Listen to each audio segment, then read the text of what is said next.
আজ মুখ্যমন্ত্রী শুভেন্দু অধিকারী হালিশহর গেলেন, মৃত তৃণমূল কর্মী পরিবারের সঙ্গে দেখা করলেন। কিন্তু গতকাল হালিশহরে হাওয়া গরম। ছবিটা দেখাই আপনাদের। গতকাল মমতা বন্দ্যোপাধ্যায় যখন হালিশহরে পৌঁছন, তার গাড়ি লক্ষ্য করে ছোড়া হয় জুতো, কাদা, চোর চোর স্লোগান। স্থানীয় বাসিন্দাদের অভিযোগ, শান্ত এলাকাকে অশান্ত করতে এসেছেন মমতা বন্দ্যোপাধ্যায়।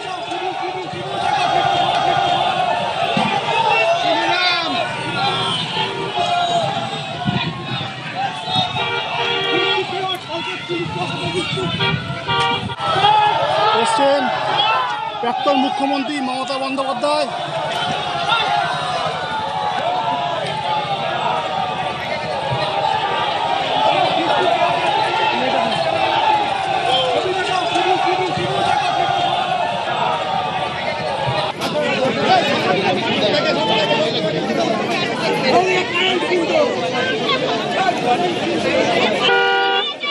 গতকালের ছবি দেখাচ্ছি আপনাদের। হালিশহরে হাওয়া গরম। মমতা বন্দ্যোপাধ্যায় পৌঁছতেই সেখানে বিক্ষোভ, উত্তেজনা। তার গাড়ি ঘিরে বিক্ষোভ, তার গাড়ি লক্ষ্য করে ছোড়া হয় কাদা, জুতো। মমতা বন্দ্যোপাধ্যায়কে উদ্দেশ্য করে চোর স্লোগান। স্থানীয় বাসিন্দাদের অভিযোগ, শান্ত এলাকাকে অশান্ত করতে এসেছেন মমতা বন্দ্যোপাধ্যায়। মমতা বন্দ্যোপাধ্যায় তিনি বলছেন মারার চক্রান্ত হয়েছিল, এমনটাই অভিযোগ। চলো চলো চলো চলো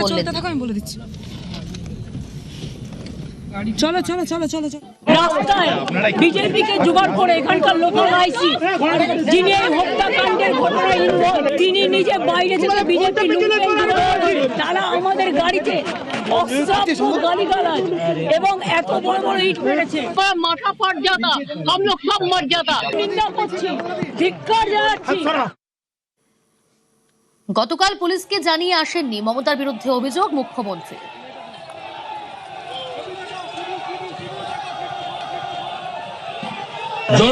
জনরোষ এত চুরি করেছেন, আপনি পুলিশকে জানিয়ে আসলে আমি সব ব্যবস্থা নিতাম। Responsibility goes to police.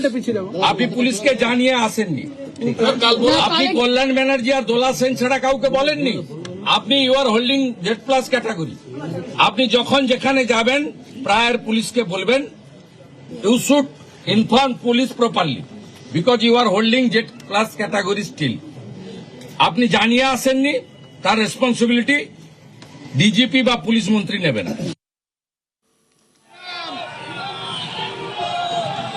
গতকাল মমতার গাড়ি ঘিরে বিক্ষোভ, স্লোগান, রাজনৈতিক প্রতিহিংসামূলক বলে অভিযোগ অভিষেক বন্দ্যোপাধ্যায়। প্রাক্তন মুখ্যমন্ত্রী মমতা বন্দ্যোপাধ্যায়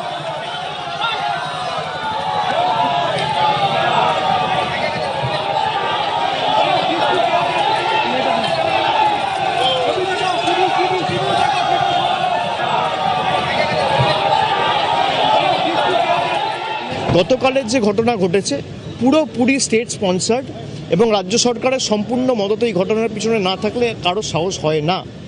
যে ফুটেজগুলো গাড়ি থেকে রেকর্ড করা হয়েছে, পিছনে যেভাবে মানে এলো পাথারি, ইট, পাটকেল, কাদা এসব ছোড়া হয়েছে, এরা চায় না কোনো রাজনৈতিক দল কোনো কর্মসূচি করুক।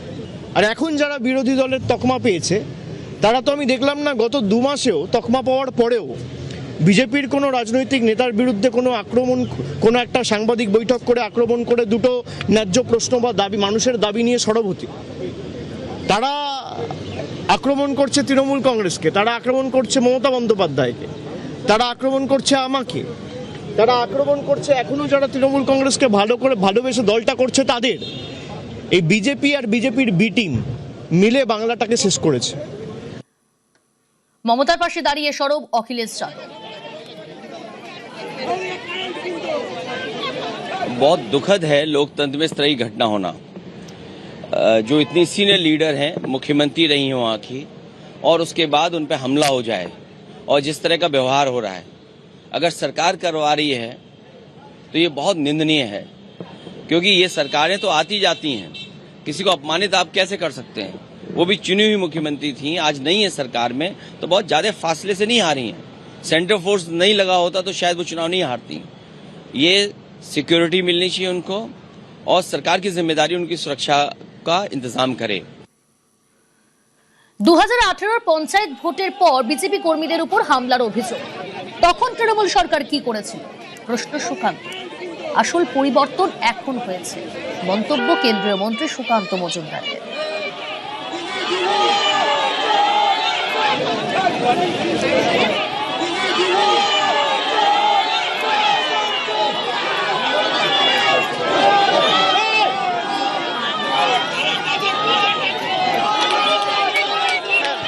বিজেপি এই ধরনের কোনো ধরনের আক্রমণ কোনো রাজনৈতিক নেতার ওপর, প্রাক্তন মুখ্যমন্ত্রী তো অনেক বড় ব্যাপার, বিজেপি এটাকে এন্ডোর্স করে না। যারা করেছে তাদের বিরুদ্ধে পুলিশ অবশ্যই ব্যবস্থা নেবে।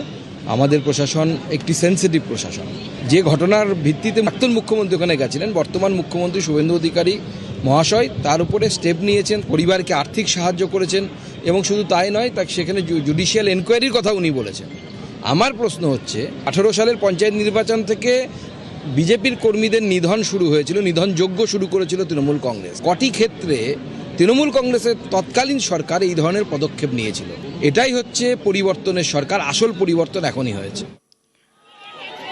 প্রাক্তন মুখ্যমন্ত্রী বিভাজনের রাজনীতি করতেন, তোপ অভয়ের বাবা।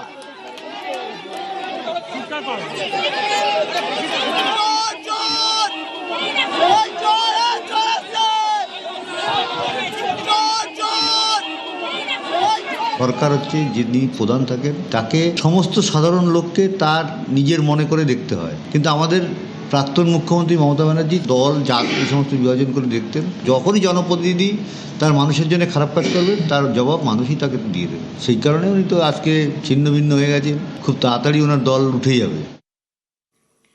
সমাজ বিরোধীদের সঙ্গে সমাজ বিরোধীদের মতোই ট্রিটমেন্ট হওয়া উচিত, মন্তব্য মন্ত্রী দিলীপ ঘোষের।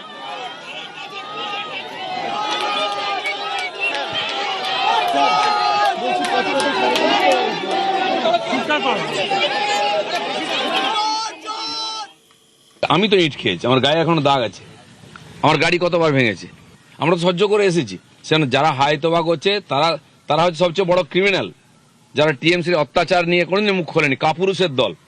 আমরা যখন দিনের পর দিন মার খেয়েছি, 250 লোককে ফাঁসি দিয়েছে, ঝুলিয়ে দিয়েছে, তখন এই মানবতা কোথায় ছিল? ডিমের জন্য প্রাণ যাচ্ছে। যেন এইসব মানবতার কথা বলবেন না, সৌজন্যতার কথা বলবেন না। যারা সমাজ বিরোধী কাজ করেছে তাদের প্রতি সমাজ বিরোধীর মতো ট্রিটমেন্ট করা উচিত। আমি তো বলেছি, পশ্চিমবাংলার মানুষের মধ্যে মানবিকতা যায়নি, তাই ইটের বদলে ডিম মারছে। মারা উচিত ইট, আমি সমর্থন করবো ইট মারলে। এদের এটা পাওনা ছিল। আমি ভট্টাচার্য পার্টির নীতির কথা বলেছেন, ঠিক বলেছেন। আমি যেটা বলছি ঠিক বলছি। যে বুঝতে পারবে না তাকে বোঝাবার দায়িত্ব আমার আছে, আমার কাছে পাঠান। যারা বাড়িতে বসে আছে বউর আঁচলের তলায়, তারা নৈতিকতার কথা বলবে। আর দিলীপ ঘোষ শুনে নেবে যে 10 বছর কাঁটার উপর দিয়ে হেঁটে গেছে, এই মানে অ্যান্টি সোশ্যালদের বিরুদ্ধে লড়াই করেছে। আমাকে যেন কেউ মানবতার কথা না শোনায়। আমি তো আমার কর্মীদেরও ধন্যবাদ দেবো। আজ পর্যন্ত ওরা ইট পাটকে লাঠি নিয়ে দাঁড়ায়নি রাস্তায়। আমাকে তো রোজ দাঁড়ানো হতো, গাড়ি ভাঙা হতো। কতজন বুদ্ধিজীবী তখন রাস্তায় নেমেছিল প্রতিবাদ করতে? ন্যাকার দল।